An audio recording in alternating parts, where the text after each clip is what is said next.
Best जीरा group की ओर से आयोजित जीरा मीट 2023 में 8 टेक्निकल एक्सपर्ट्स ने अपनी बेबाक राय जीरा वायदा पर दी। जीरा वायदा में अब मौजूदा लेवल पर किस तरह ट्रेड करें और आने वाले समय में क्या संभावनाएं हैं, इस पर पूरी चर्चा। इस कार्यक्रम के मॉडरेटर थे मोलतोल इंडिया के सलाहकार संपादक कमल शर्मा। में चर्चा ज्यादा है, चाहे गृहिणी हो, चाहे वो कोई प्रोफेशनल लोग हो और चाहे व्यक्ति हो। हर आदमी यही कहता है कि जीरे में क्या होगा। भले उसके पास घर में खाने का उसका ट्रेड नहीं है, लेकिन वो जीरे के बारे में चर्चा हमेशा करता रहता है। वो टीवी चैनलों पे भी देखता है, वो यूट्यूब चैनल्स पे भी देखता है और न्यूज़पेपर्स में भी पढ़ता है। तो अब हम इस पैनल की शुरुआत करते हैं और मैं शुरुआत अजय केडिया जी से एक सवाल है कि जीरा जो है 120 दिन के अंदर 120% ही बढ़ा है, यानी रोजाना 1% की बढ़ोतरी हुई है ऑन एवरेज हम देखें तो। अजय जी, इस पर आपका क्या व्यू रहेगा कि 120% बढ़ा 120 दिन में, जो ट्रेडिंग डे है उनकी बात हो रही है, आगे के ट्रेडिंग डे के लिए आप क्या सोचते हैं इस बारे में? धन्यवाद कमल जी एंड धन्यवाद बेस्ट जीरा group for calling me here. देखिए, जीरे में ऐसा नहीं है कि ये जो हमने पिछले 3 महीनों में तेजी देखी है वही एक तेजी है। जो इसका ग्राउंड है वो आप देखेंगे तो पिछले 2 साल से धीरे धीरे बन रहा था कि ओवरऑल कमोडिटी की सुपर साइकिल चल रही है। ऐसा नहीं कि खाली जीरे में तेजी है, आप बाकी भी कमोडिटीज में देखें तो वो तेजी बनी हुई है। बट हाँ, जैसे जैसे हम 2022 से 23 में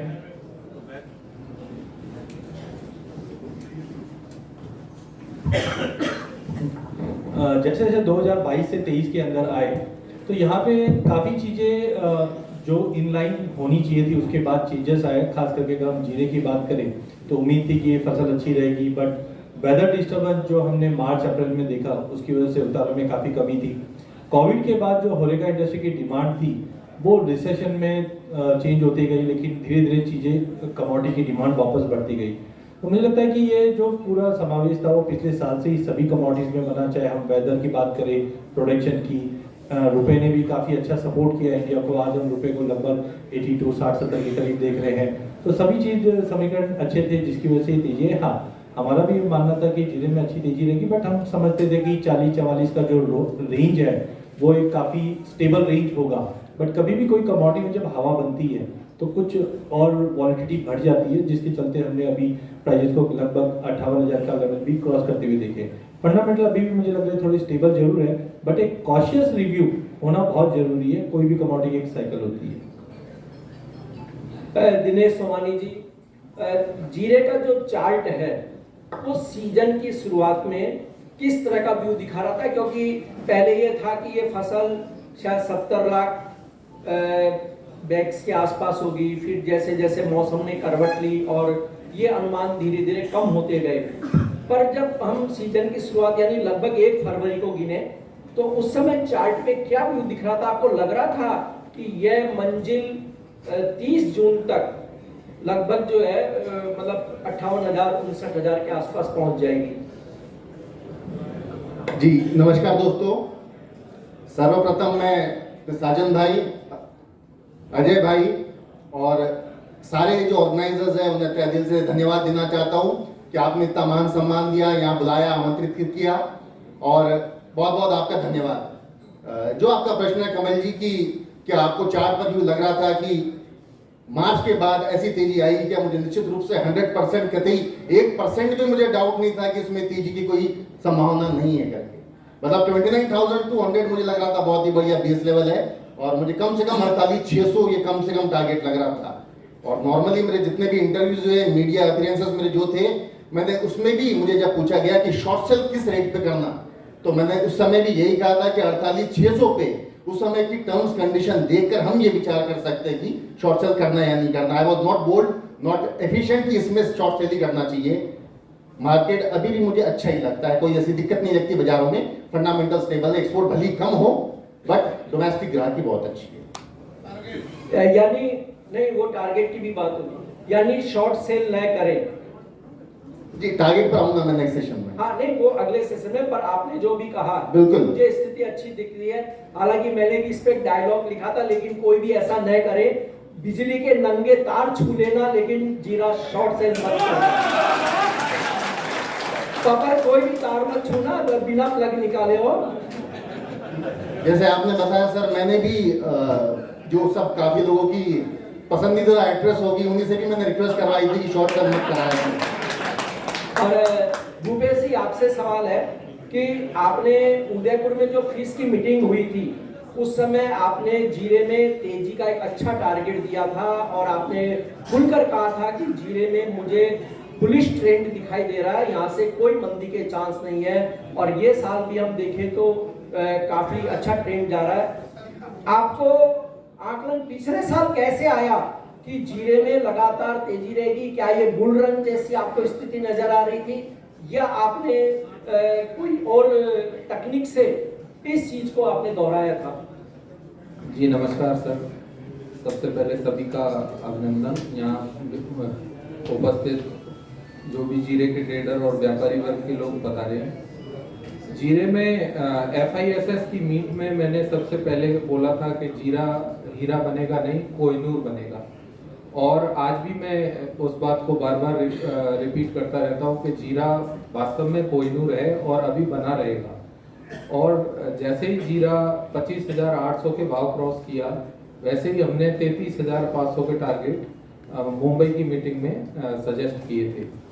दूसरा, उसके बाद बात करें कि जीरे में लगातार तेजी की, तो जीरे का जो बुल ट्रेंड है वो लगातार जारी है। और जो कमोडिटीज में बेसिकली देखा गया है कि जब कोई भी कमोडिटी पिछले 2 से 3 साल के हाईज को या लाइफ टाइम हाईज को क्रॉस करके सस्टेन करती है, तो वो ट्रेंड कंटिन्यूएशन में लगभग 2 से 3 साल तक कंटिन्यू रहता है।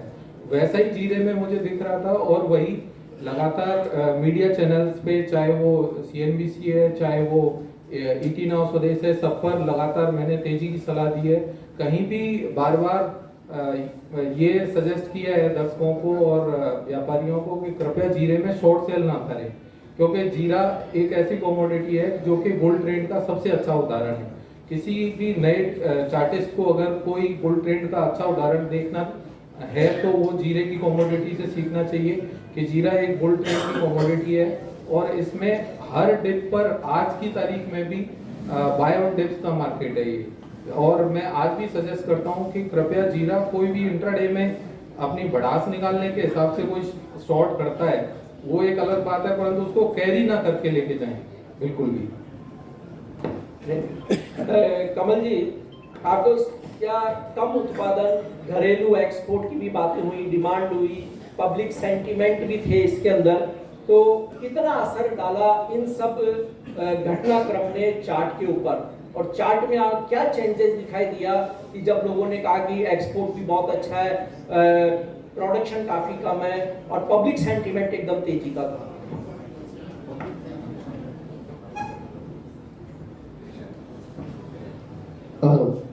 नमस्कार। सबसे पहले तो मैं सज्जन जी और जीरे ग्रुप का हार्दिक अभिनंदन करूंगा। और आपका सवाल है उसके ऊपर, पब्लिक सेंटीमेंट पहले से ही तेज था, सभी छोटे बड़े व्यापारी इसमें तेजी में थे, मगर कहीं कहीं चार्ट पर भी ऐसा लग रहा था कि ये तेजी है। बीच बीच में छोटे मोटे करेक्शन आए, जैसे तुर्की का अभी थोड़े दिन पहले आया, उस टाइम करीबन 5 से 6 हज़ार पॉइंट जीरा NCDX पर नीचे आया, जो चार्ट पर एक बार दिखा था। वहां से नीचे में वापस में ऊपर उठता हुआ भी दिखा।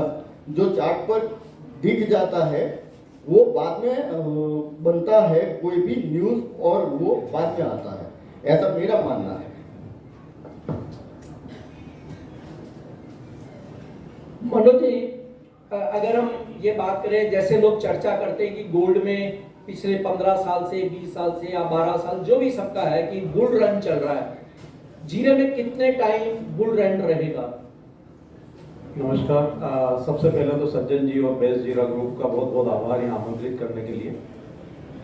जहाँ तक किसी भी एग्री कमोडिटी के बुल रन का सवाल है कमल जी, तो कोई साइकिल जब चलता है तो कम से कम 3 से 4 साल जो है उसकी कंटिन्यूटी रहती है। और जीरे में भी हमने देखा है कि जो 2020 के बाद से लगभग 15-16 हज़ार के स्तर से जो जीरे में जो बुल रन स्टार्ट हुआ है और अभी हम लगभग इसके तीसरे साल में है बुल रन के। तो अभी ये बुल रन अगले 1 से 1.5 साल और कंटिन्यू हो सकता है, क्योंकि यहाँ पे बुल रन की कंटिन्यूटी के पीछे काफ़ी सारे कारण रहते हैं। एक तो आपका जो कैरी फॉरवर्ड स्टॉक है वो काफ़ी कम हो जाता है। दूसरा हमने देखा है कि जो क्लाइमेट के जो चेंजेस हुए हैं उसकी वजह से फसल पिछले 2-3 सालों से लगातार कम हुई है। और कोविड के बाद से जो डिमांड में बढ़ोतरी देखने को मिली है, और हम देख रहे हैं कि अभी यहाँ पे जो रिवेंज ट्रेवलिंग हम कह सकते हैं वो देखने को मिली है, स्पेशली भारत में। तो उसकी वजह से जैसा कि बाकी कोलीग्स ने भी बताया कि एक्सपोर्ट डिमांड आए या ना आए, डोमेस्टिक डिमांड जो है आगे भी बेहतर रहेगी। तो हमारा मानना है कि अभी भी यहाँ पे डोमेस्टिक डिमांड बेहतर है और ये पूरे साल डोमेस्टिक डिमांड में कोई कमी देखने को नहीं मिलेगी। अब पूरा जो सेंटिमेंट रहेगा मार्केट का वो नेक्स्ट क्रॉप के हिसाब से रहेगा, लेकिन अभी के जो सेंटिमेंट है वो देखते हुए और जो प्रीवियस जो ट्रेंड है कमोडिटी के साइकिल का या बुल रन का, तो उसको देखते हुए हमारा मानना है कि अभी 1 साल और ये जो बुल रन है ये कंटिन्यू हो सकता है। ये अनुज जी सवाल आपसे है। अनुज जी, चार्ट पर जो चाल देखने को मिल रही है वो नॉर्मल है या एबनॉर्मल? कमल जी धन्यवाद, और बेस्ट जीरा ग्रुप का बहुत बहुत धन्यवाद यहाँ पर इनवाइट करने के लिए। देखिए ये तो आपको भीड़ देख के लग गया होगा कि जैसे जैसे जीरे के भाव बढ़ रहे हैं वैसे वैसे भीड़ बढ़ती जा रही है, और जिस तरीके से जीरे के भाव बढ़ रहे हैं और उसी तरीके से हम गाड़ियों के प्राइस भी बढ़ते हुए देख रहे हैं। तो कहीं ना कहीं आप कर सकते हो कि जो डिमांड है जीरे की और जो जीरे के प्राइस बढ़ रहे हैं वो लोगों की जेब पर भी बहुत चमकता हुआ दिखाई दे रहा है। तो हमारा तो मानना है कि जो जीरा है वो अभी भी कंटिन्यू रहेगा। और हालांकि अगर आप जीरे के प्राइस को देखेंगे थोड़ा सा एबनॉर्मल इससे लगता है, क्योंकि अभी अगर आप इसकी मूवमेंट को देखेंगे तो 90 के आसपास इसकी स्ट्रेंथ चली गई, इसको बोलते हैं ओवरबॉट जोन। तो ओवरबॉट जोन में हम देखते हैं कि कई बार बहुत स्पीड से गिरावट देखने को मिलती है, और जब गिरावट आती है तो मार्केट में पैनिक होता है। हमने ये पिछले हफ्ते भी देखा था, जब जीरा एकदम से 3 पॉइंट नीचे गिरा था, सर्किट लगा था लोअर सर्किट, तो मैं मृत्युंजय भाई के साथ टीवी पे था, तभी सर ने इंटरव्यू भी लिया था। तो उस टाइम एक पैनिक का माहौल क्रिएट हो रहा था कि अब होगा क्या आगे, बट जो चीज़ स्ट्रॉन्ग होती है फंडामेंटल वो हमेशा नीचे से रिवाइव होती है। तो हालांकि जीरे का जो चार्ट है वो डेफिनेटली ये शो कर रहा है कि थोड़ी सी एबनॉर्मल मूवमेंट है, मगर जो फंडामेंटल सपोर्ट है वो उसको एक स्ट्रॉन्ग प्रोवाइड कर रहा है। और जैसा कि हम देखते हैं कि जब एक मार्केट रिटेल के हाथों में होता है, जैसा हम इक्विटी मार्केट से उसको कंपेयर करें, तो अगर इक्विटी मार्केट में कोई ऐसा शेयर जो रिटेल के हाथों में, जैसा आईटीसी, अगर आप आईटीसी से इसको कंपेयर करते हैं जीरा को, तो आप इसका पूरा ट्रेंड सेम देखेंगे। अगर आप जीरे के चार्ट को लगाएं और आईटीसी के चार्ट को लगाएं तो आप देखेंगे कि बिल्कुल सेम मूवमेंट आईटीसी के चार्ट में है। आईटीसी के चार्ट में पिछले जुलाई से मूवमेंट आना स्टार्ट हुआ है, और पिछली जुलाई को जीरा का भाव था 22,000 रुपये पिछले साल। आप आईटीसी के भाव को देख लें और जीरे के भाव को देख लें तो आपको दिखाई देगा कि जो स्टॉक रिटेल के हाथ में होता है वो हमेशा फंडामेंटली सपोर्ट होता है। तो ये इस टाइम जो चार्ट है वो हालांकि ओवरबॉट में जैसा आईटीसी का है, बट क्योंकि ये रिटेल के हाथों में है तो मुझे लगता है कि अगर एक जो भी टिप दिखाएगा वहां पर आपको अगेन खरीदारी देखने को मिलेगी। Thank you. देव भाई सवाल आपसे ही है कि अनुज जी ने कहा कि ओवरबॉट वाली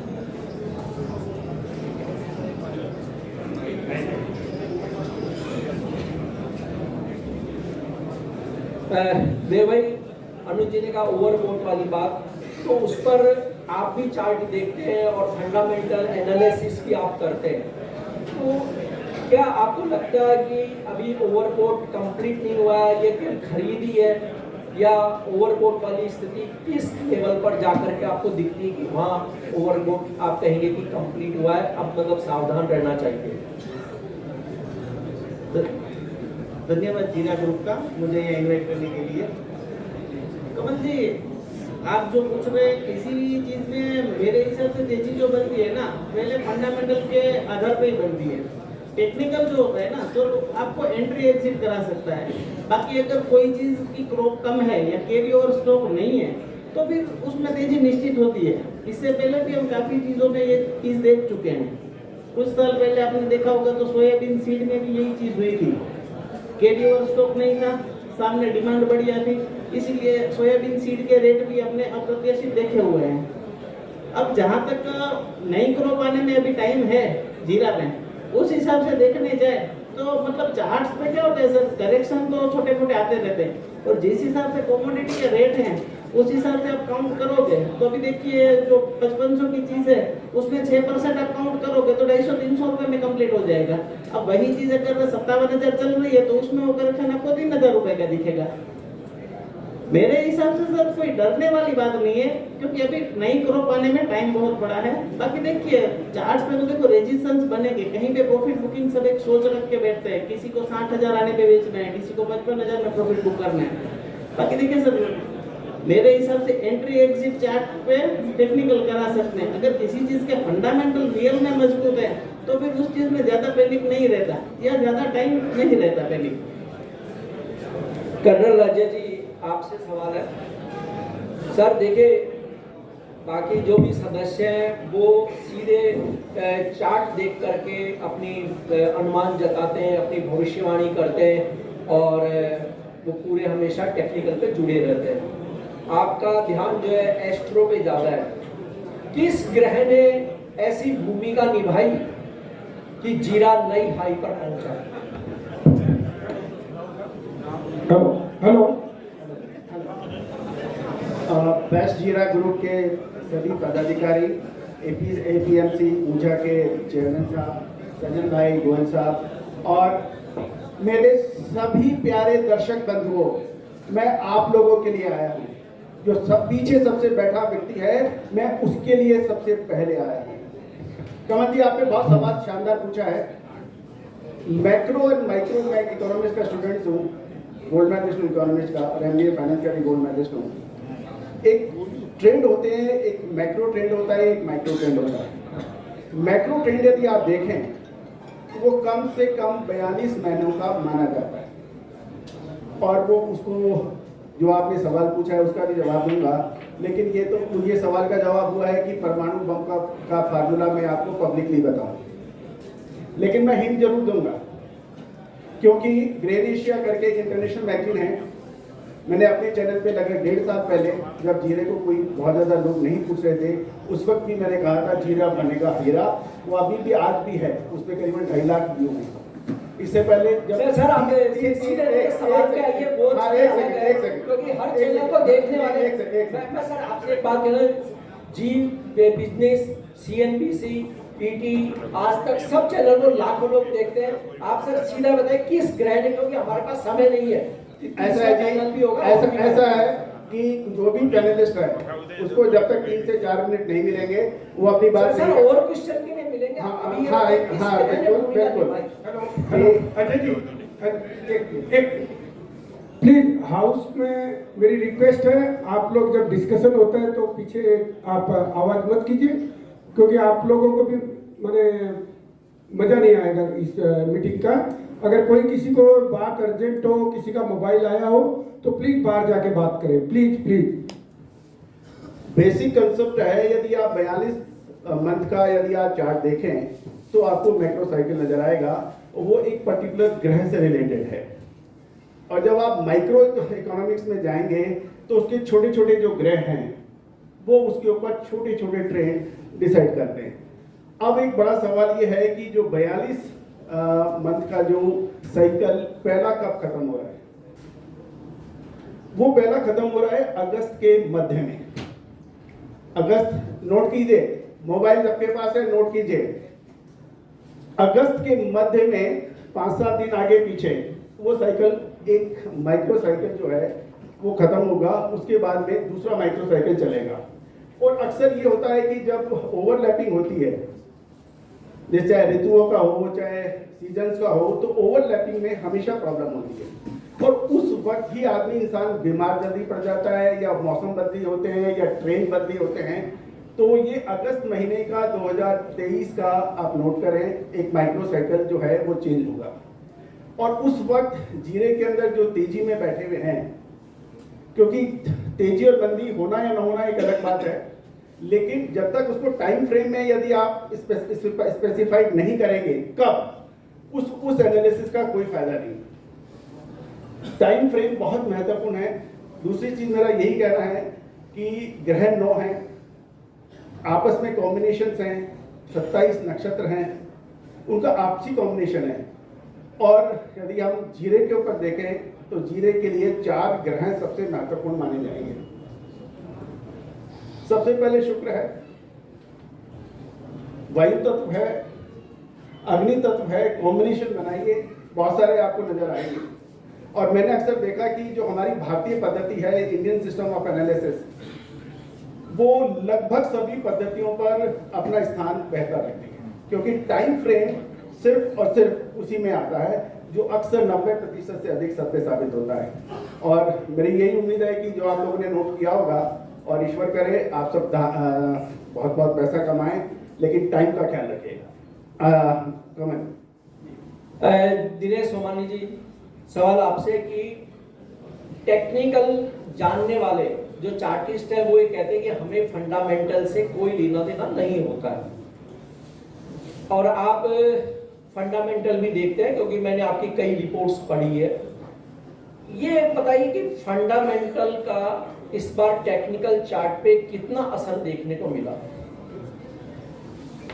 जी सर, मैंने हमेशा ही एक बात ऑलवेज मेंटेन किया है कि कोई भी आप फोरम देखिए, वहाँ टेक्निकल का अलग पैनल होता है, फंडामेंटल का अलग पैनल होता है। वो इसलिए कि फंडामेंटल वाले अपनी दिशा में स्ट्रांग होते हैं, टेक्निकल वाले अपनी दिशा में स्ट्रांग होते हैं। और जहाँ तक मैंने पढ़ा है, जो मैं पढ़ाता हूँ कॉलेजेस में, मैंने ये हमेशा ऑब्जर्व किया है, technical moves ahead of the fundamental. मतलब टेक्निकल पहले इंडिकेट करता है, फंडामेंटल फिर बाद में बन के आते हैं। मतलब अगर आप देखो फीस की मीटिंग में तो 75 के आंकड़े में जीरा धाराशायी हो जाना चाहिए था। टेक्निकल ऐसा कोई मूव नहीं दे रहा था, टेक्निकल दे रहा था कि 29-30 हजार के आसपास इसको लिया जा सकता है, और वो मूव बता रहा था कि कम से कम 39-40 हजार रुपए जाना चाहिए, जो फंडामेंटल नहीं सपोर्ट कर रहे थे। मैं ये नहीं कहता हूँ कि वो फंडामेंटल स्टडी गलत थी या सही थी। Technical is the first indicator. Secondly, जो इसका आधार स्तंभ है टेक्निकल का, और जिसके हम अजम्पशंस या हम ये कहेंगे बुनियादी मान्यताएं जो है, उसमें कहेंगे कि प्राइस डिस्काउंट्स एवरीथिंग। मतलब अगर जो भाव खड़ा है उसमें सब कुछ आ गया, मार्केट मूव्स में ट्रेंड, जो ट्रेंड चल रही है आप उसको फॉलो करो, और हिस्ट्री रिपीट इटसेल्फ, मतलब जो पहले हुआ है वो आगे भी और होता रहेगा। तो ये आधार स्तंभ है। मतलब मैं ये कहूंगा कि टेक्निकल देखने वाला फंडामेंटल को उसने इग्नोर करना चाहिए। तो चार्ट इस चार्ट फॉलो करो, और जहां पर आपको दिखता है चार्ट की स्टडी क्या है, प्राइस एंड वॉल्यूम, ताकतवर कौन है, आपको उसकी दिशा से जाना है। तो बायर इज स्ट्रॉन्गर और सेलर इज स्ट्रॉन्गर। अगर बायर स्ट्रॉन्ग है तो उसकी दिशा से मजबूत खड़े रहो। बस जय द्वारकाधीश बोलो।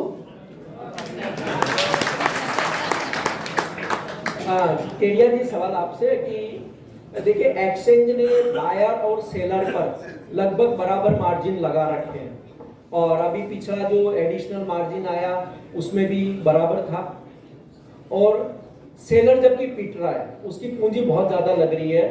अगर ऐसे में बायर पर मार्जिन बढ़ा दिया जाए तो चार्ट पे क्या असर होगा, या बाजार पे आप क्या असर देखते हैं सीधा सीधा?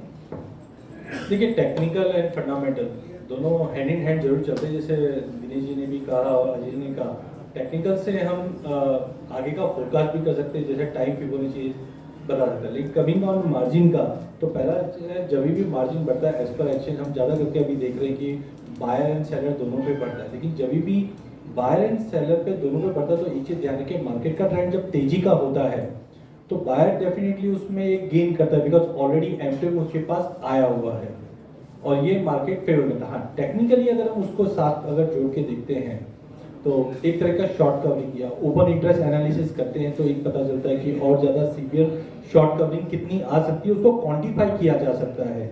तो टेक्निकल जब भी मार्जिन के साथ या ओपन इंटरेस्ट के साथ हम देखते हैं तो ये क्लैरिटी ये मिलती है कि जो करंट इक्वेशन बना हुआ है कि सेलर जो है वो शॉर्ट में अटका हुआ है, वो कहाँ तक ले जा सकता है लेवल्स, ये हम लोग टेक्निकल चार्ट के द्वारा देख सकते हैं। जी मनोज जी, जो ओपन इंटरेस्ट है जीरा वायदा का, वो क्या कहानी कह रहा है आगे के लिए? ओपन इंटरेस्ट अभी भी फर्म है, और जिस तरह से जो ट्रेंड चल रहा है तो ओपन इंटरेस्ट अभी भी उसकी कंटिन्यूटी को जो है दर्शा रहा है। तो ओपन इंटरेस्ट को देखते हुए अभी कोई ट्रेंड जो है मंदी का या गिरावट का वो चार्ट पे नज़र नहीं आ रहा है। तो ओपन इंटरेस्ट की अगर हम स्टडी करते हैं तो ट्रेंड अभी भी यहाँ पे फर्म ही नजर आ रहा है। अनुज जी, तो सवाल आपसे है कि जीरे में डिलीवरी आएगी अगस्त, सितंबर, अक्टूबर, नवंबर, करीबन 10,000 टन या आसपास आएगी ये डिलीवरी। इसका कोई रिफ्लेक्ट होता है चार्ट पर अभी से कि ये डिलीवरी आएगी तो किस तरह से बाजार मूवमेंट कर सकता है? देखिए जो डिलीवरी होती है, अगर हम एनसीडीएक्स की बात करें तो उसमें एक स्टैगर्ड पीरियड होता है। जो एक्सपायरी डेट होती है उसके 10 दिन पहले आपको कंफर्म होना स्टार्ट होता है। जितने लोग सपोज 20 तारीख की अगर एक्सपायरी है एनसीडीएक्स में, तो 10 तारीख के बाद से जो लोग उसमें पोजीशन में रहते हैं वहाँ पर इंडिकेट होना स्टार्ट होता है कि कितने लोगों की पोजीशन जो है वो डिलीवरी में कन्वर्ट हो सकती है। तो धीरे धीरे, क्योंकि 10 तारीख से मार्जिन बढ़ने स्टार्ट होते हैं एनसीडीएक्स में, तो जैसे जैसे आगे पोजीशन बढ़ती है तो आपको ओआई में चेंज होता हुआ दिखाई देता है। अगर ओआई घटता हुआ दिखाई दे रहा है, इट मींस कि लोग अपनी पोजीशन को हायर मार्जिन पे एग्जिट करते हुए जा रहे हैं। तो फाइनली जब हम एक्सपायरी डेट के 2 या 3 दिन बचते हैं, तब जाकर जो फिजिकल आपको दिखता है कि कितना ओपन इंटरेस्ट खड़ा है, तो वो दिखता है कि हाँ इतने लोग वहाँ से डिलीवरी ले सकते हैं। जैसा कि हमने कैस्टर के केस में भी देखा था कि पर्टिकुलर कुछ हैंड होल्डिंग जो है कैस्टर की थी, उसके बाद उसमें वो डिलिस्ट हो गया था। बट अगर हम जीरा के केस में देखें तो हमें देख रहे हैं पिछले 3-4 महीनों से लगातार ओआई जो है वो 9000 के आसपास स्टैंड है। इट मीन्स कि कहीं ना कहीं जो ओआई है, जो ओपन इंटरेस्ट है, वो मेंटेन है यहाँ पर, और वो एक बटा हुआ है, एक पर्टिकुलर कुछ लोगों के हाथ में नहीं है, वो बटा हुआ है। और जब ऐसा ओआई बटा हुआ होता है तो उसमें जो गिरावट के चांस होते हैं या फिर हम बोलेंगे पैनिक सिचुएशन, वो बहुत कम आती है। जैसे कि हमने देखा था पिछले 3-4 दिन पहले करेक्शन आया था, फिर वहां से मार्केट उठ गया था। तो जनरली डिलीवरी एक ऐसा इंडिकेशन है या ओपन इंटरेस्ट एक ऐसा इंडिकेशन है जिससे आइडिया लगा सकते हैं कि पैनिक सिचुएशन कब इसमें आ सकती है और कब इससे एग्जिट होना चाहिए। जी कमल। भूपेश जी, जीरे ने एक साल में 165%, इस साल 72% और एक महीने में 24%, 25% का रिटर्न दिया है। कोई भी एसेट्स अभी तक इतना तगड़ा रिटर्न नहीं दे सकी। तो इस जो रिटर्न है उसे क्या थोड़ा मुनाफा वसूली कर लेनी चाहिए या अभी अपनी लॉन्ग पोजीशन को बिल्कुल कायम रखना चाहिए?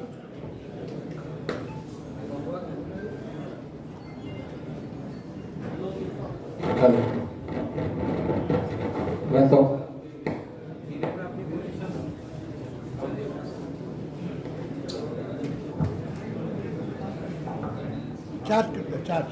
जीरे में अपनी पोजीशन में बरकरार रहना चाहिए और मुझे लगता है कि जीरा जब तक 47,000 नहीं तोड़ता तब तक इसमें बने रहना चाहिए। हो सकता है छोटे मोटे उछाले आते रहेंगे, वॉलेटिलिटी ज़्यादा बढ़ी है क्योंकि प्राइस की रेंज भी बढ़ी है।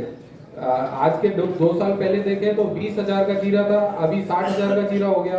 तो 1% भी देखेंगे तो पहले 200 रुपये मूव करता था, अब 600 रुपये मूव करता है। तो मुझे नहीं लगता कि जीरे में कहीं भी ट्रेंड में कोई खराबी है, क्योंकि अगर बेसिक से बेसिक अगर अपन डाउ थ्योरी की बात करें तो मार्केट अभी तक हायर हाई हायर लो के पैटर्न पर अभी भी बरकरार है।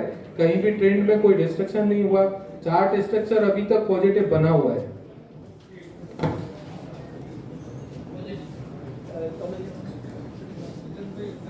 कमल जी, सवाल आपसे है कि यदि अब आंशिक मुनाफा वसूली करनी हो तो कितने कितने प्रतिशत अपनी पोजीशन को हल्का करना चाहिए या बिल्कुल ही नहीं करना चाहिए?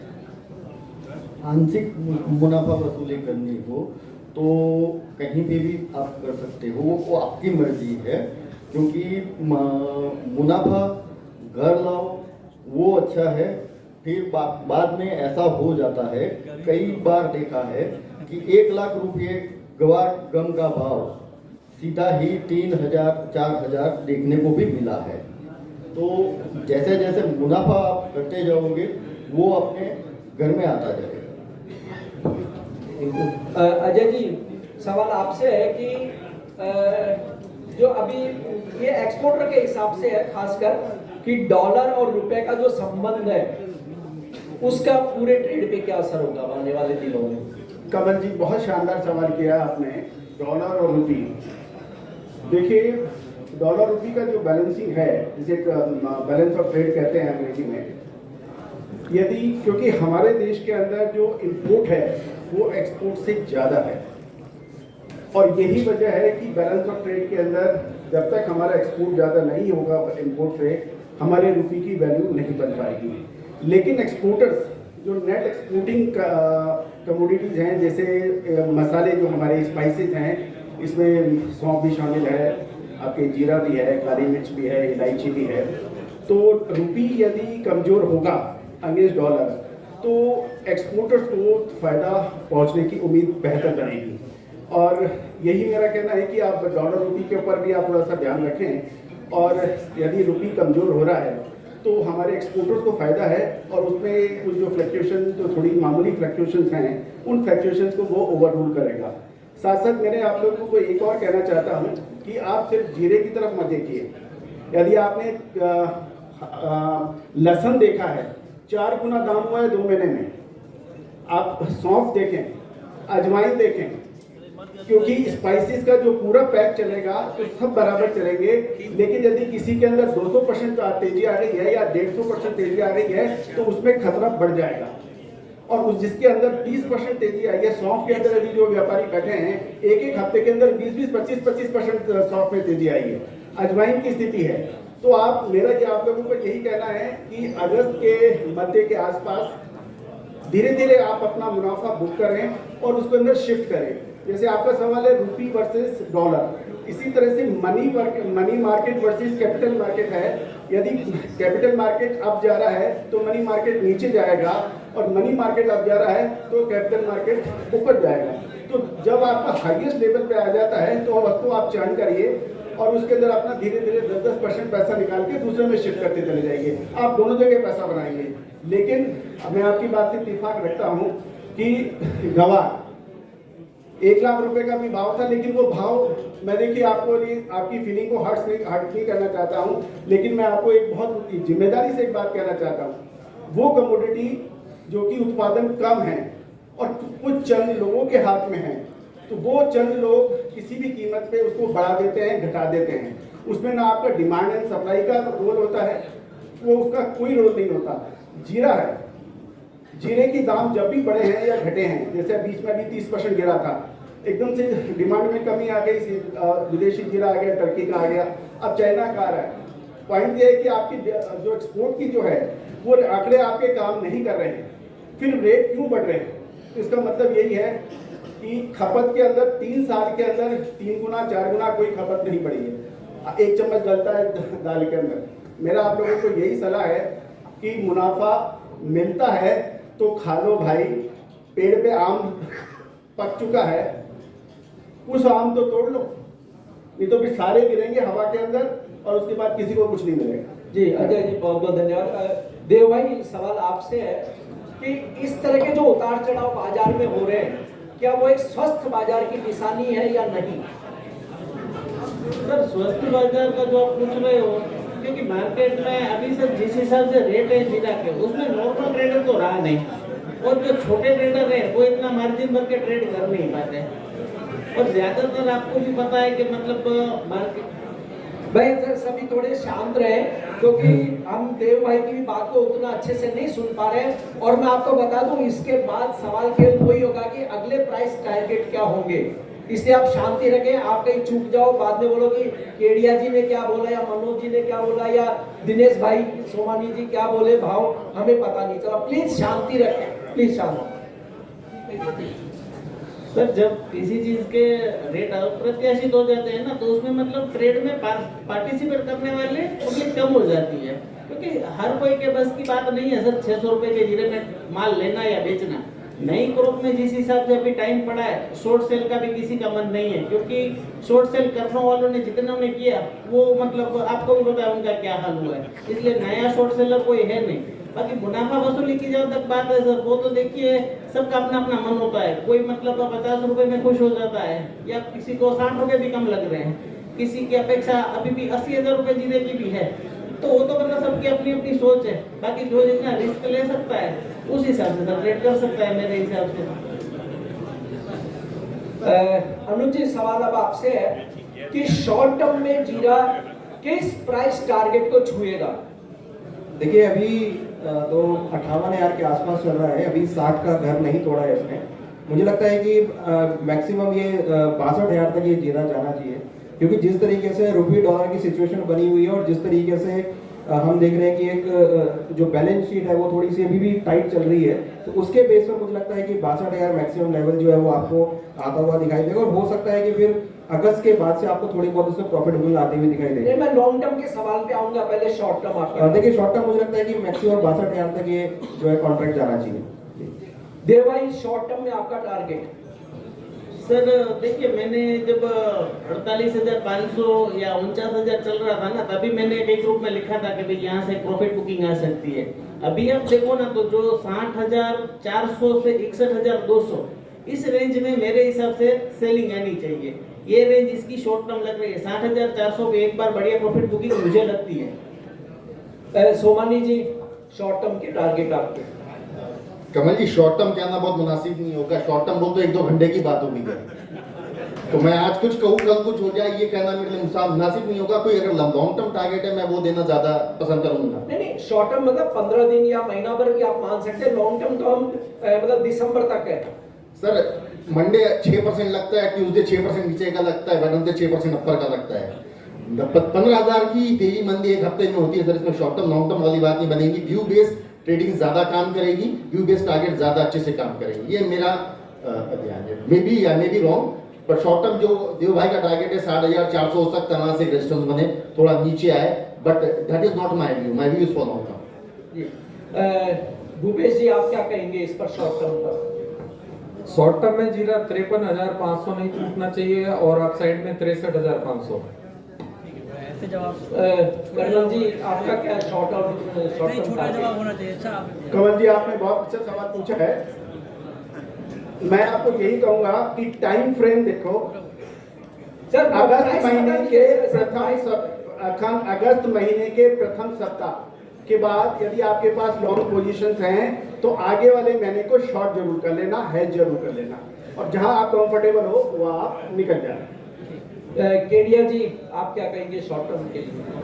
देखिए, मेरा रेंज रहेगा जिस ढंग से वॉलिटिलिटी मतलब डेफिनेटली रहेगी, बट जब तक ये 52,600 का लेवल रीच नहीं करता है, 63 से 65 के जोन में दिखा देगा। बट ध्यान रखिए, ये 12 से 15 अगस्त तक का है, उसके बाद एक अच्छा करेक्शन ड्यू है। बट इमीडिएट रेंज जो हम बात करें 15 अगस्त तक, तो मुझे लगता है 63-65 के जोन में एक बार दिखा सकते हैं। मनोज जी, आपका शॉर्ट टर्म का?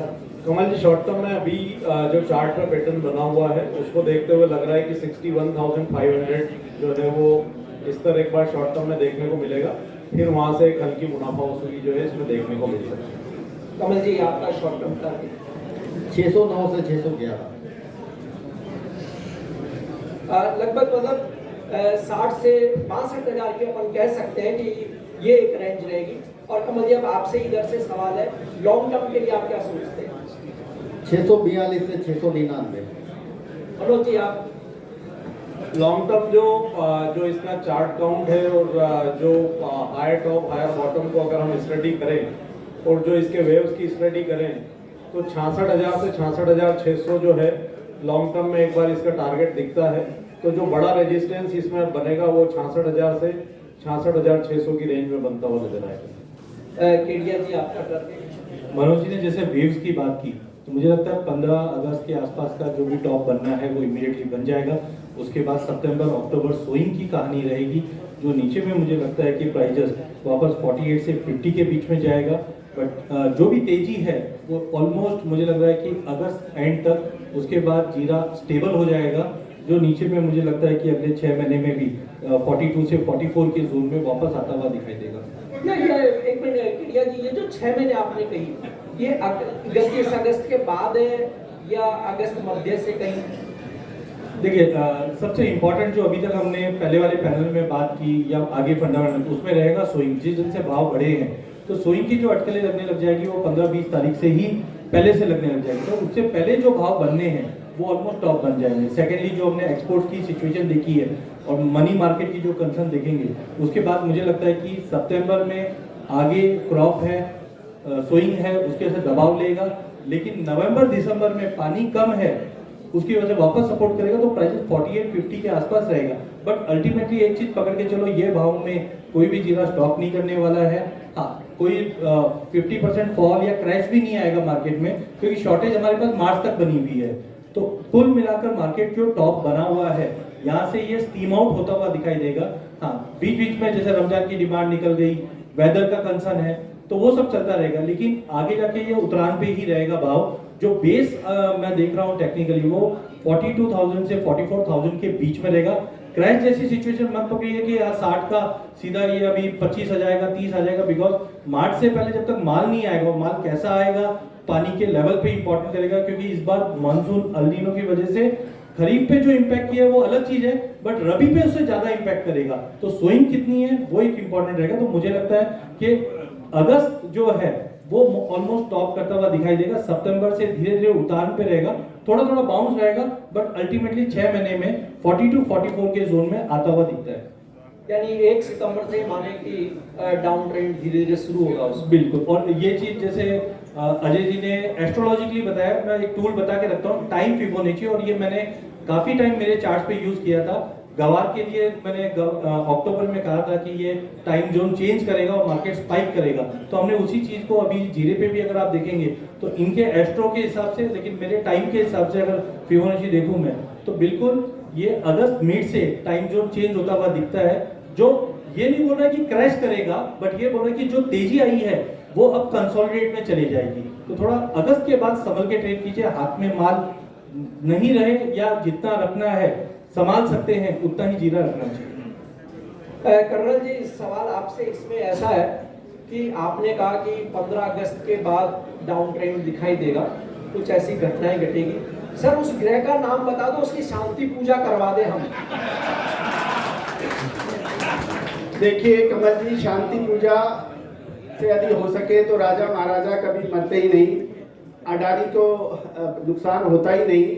भाग्य और कर्म ये ज्योतिष के दो पहलू हैं, और जो भाग्य और कर्म को साथ मिला के चलेगा वो कभी पूजा पाठ की बात नहीं करेगा, वो कृष्ण की बात करेगा। कर्म कर, कृष्ण ने नहीं कहा कि मैं भगवान हूँ, मैं तुझे बकर लड़े ही जीतने दूंगा। उसने कहा कि मैं तुझे आदेश देता हूँ, मार्ग दिखाता हूँ, लड़ाई तुझे खुद लड़नी पड़ेगी।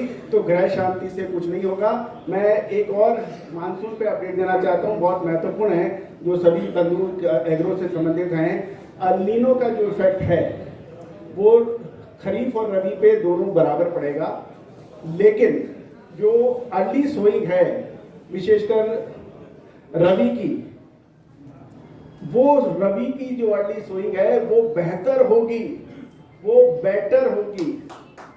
रबी की फसल बेटर होगी क्योंकि सितंबर अक्टूबर में, नोट कीजिए, सितंबर अक्टूबर में south west monsoon reel back करता है। सितंबर में लास्ट होता है, वो जून में शुरू होता है, सितंबर में लास्ट होता है। लेकिन इस बार जून जुलाई का महीना तकरीबन सूखा जा रहा है, अगस्त के अंदर भी परेशानी आएगी। कमल साहब आंकड़ा ठीक दिया कीजिए, जुलाई के महीने में बहुत जबरदस्त बारिश हुई है। जबरदस्त बारिश हुई है। आपको मालूम है पिछले एक पिछले सेकंड, 2 हफ्ते में डिफिसिट 30% से घट के 5% पर आ गई है। एग्जैक्टली। ठीक दीजिए सर। पंजाब, हरियाणा, राजस्थान, मध्य प्रदेश के कुछ इलाके इसमें बहुत ओवर रेंज हैं, लेकिन महाराष्ट्र, कर्नाटक, तमिलनाडु इसके अंदर बरसात बहुत कम है। और दूसरी चीज कि जो मेजर सोइंग एरिया है, चाहे पल्सेज के हों, चाहे ग्रेन्स के हों, ऑयल सीड्स के हों, वो उसमें महाराष्ट्र का रोल काफी बड़ा अहम है। और साउथ वेस्ट मानसून जो सितंबर में रील बैक करता है, इस बार संभवतः वो अक्टूबर के लास्ट में रील बैक करेगा। इसका असर रबी के सीजन के ऊपर बेटर पड़ेगा। भूपेश जी, लॉन्ग टर्म में आपका क्या व्यू है? जी, मैं सीधे सीधे प्राइसेस की बात करूंगा, और एक पॉइंट आप सभी लोगों को ध्यान से सुनना चाहिए, और पॉइंट शुड बी नोटेड कि 47,000 का भाव अपने मन में ना बना के रख लो कि मुझे नहीं लगता कि अभी 47,000 का भाव जीरा तोड़ेगा। और ये भाव जब तक नहीं तोड़ता तो जीरे में मुझे लगता है कि अपसाइड में 66,500 और 71,700 के घर भी बहुत आसानी से देखे जा सकते हैं। ये लॉन्गर टर्म के प्रोस्पेक्ट में बोल रहा हूँ। लॉन्ग टर्म में सोमानी जी आपका क्या व्यू रहेगा? मैं 3 मिनट लेना चाहूंगा और थोड़ा सविस्तर बोलना चाहूंगा। आप बड़ा गौर से सुनिए मेरी बात को। 23,500 से जो रैली शुरू हुई थी, ये 38,000 पर रुकी थी इनिशियली। 38,000 मतलब कम से कम से 15,000 रुपए का मूव लिया था, वहां से करेक्शन आया 29,500। 8,000 रुपया वहां से नीचे आया 15,000 रुपया बढ़ने के बाद। 29,500 से जो रैली गई, ये सीधी 48,600 पे रुकी। 20,000 रुपए की तेजी आई, ठीक है। 20,000 रुपए की तेजी के बाद में ये आया 42,800। मात्र 6,000 रुपए का करेक्शन। 42,800 से ये दोबारा रैली आई है 59,000। कितने की रैली हुई है? दोबारा 16-17 रुपए की रैली। 59,000 से 58,000 से जो करेक्शन आया 52,800, ये करेक्शन फेस कितने का हुआ? दोबारा 6,000 रुपए का। एनालिसिस जीरे का चार्ट करने का सबसे आसान तरीका यही है। ये जब बढ़ता है ये 15,000 17,000 बढ़ता है, और जब घटता है मात्र 5 या 6,000 रुपए ही घटता है।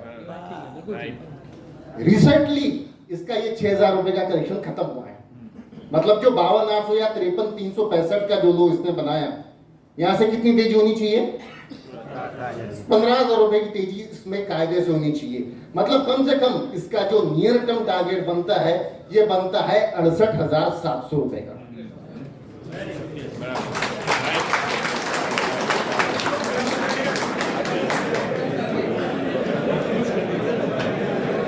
अब कॉशियस मोड की बात मैं आपसे कहता हूं,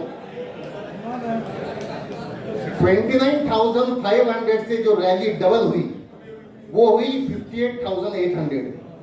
मैंने अपने क्लाइंट से मैक्सिमम 30 से 40% वहां पर बुक करने कहा, क्योंकि ये मेरा रूल है, जो भी चीज डबल हुई वहां पे अपना कॉस्ट 0 कर लेना चाहिए। तो ये 50% प्रॉफिट बुक करने के बाद ये 50% मुझे लगता है कि दोबारा एक्स्ट्रा ऑर्डिनरी प्रॉफिट दे सकता है। मेरा ये नियम है, मेरा ये रूल है, कोई भी कमोडिटी अपने निचले स्तर से अगर ये 20% बढ़ती है तो उसमें 50% बढ़ने की और क्षमता है, और कोई कमोडिटी अगर डबल होती है तो उसके अपसाइड भाव क्या हो सकते हैं आप विश्वास भी नहीं कर पाओगे। ये एक रूल होता है कमोडिटी मार्केट का।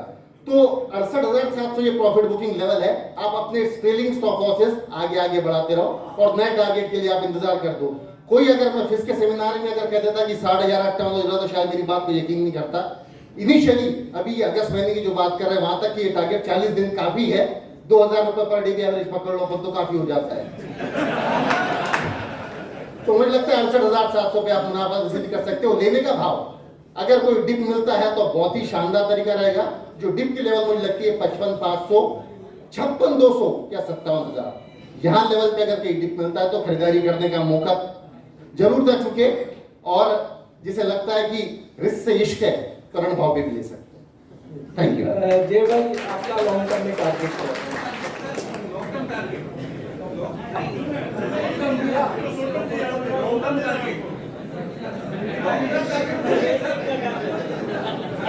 मेरे हिसाब से अभी सही नहीं होगा टारगेट देना।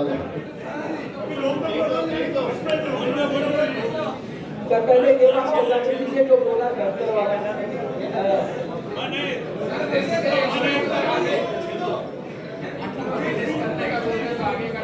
मेरे हिसाब से 68,700 पे समाधान हो जाना चाहिए कुछ समय के लिए।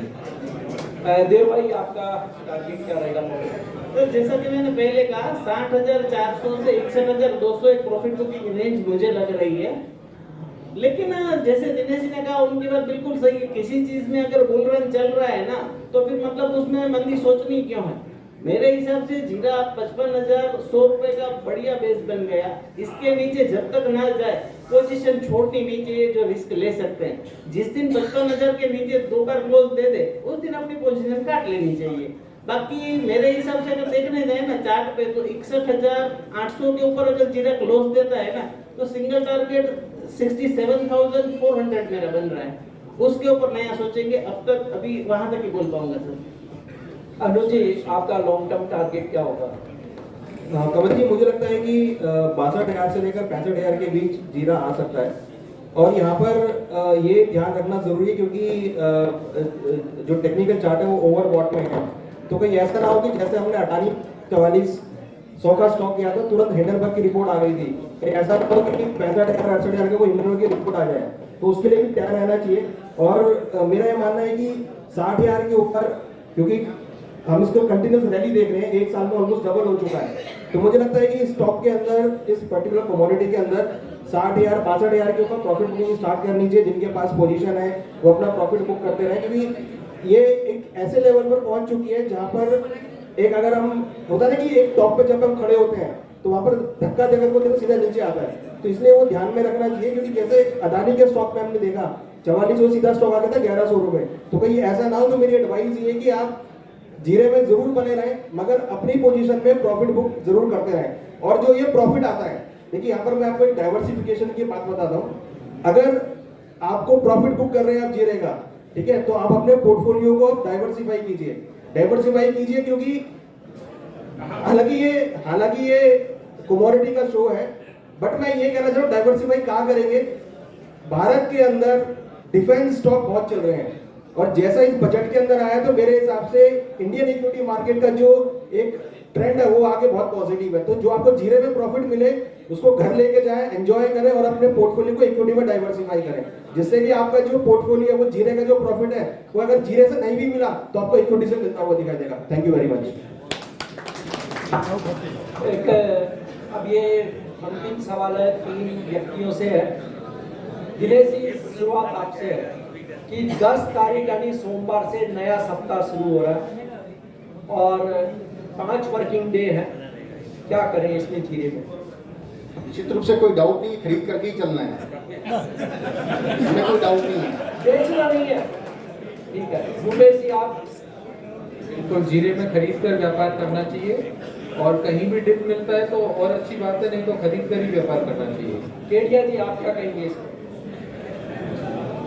15 अगस्त तक मार्केट का ट्रेंड बिल्कुल तेजी का है, जब तक 52,600 नहीं टूटता। डीप में डेफिनेटली, डीप मतलब क्या, डीप मतलब 56 साढ़े 56 का भी पुल बैक मिलता है, लेके चलिए।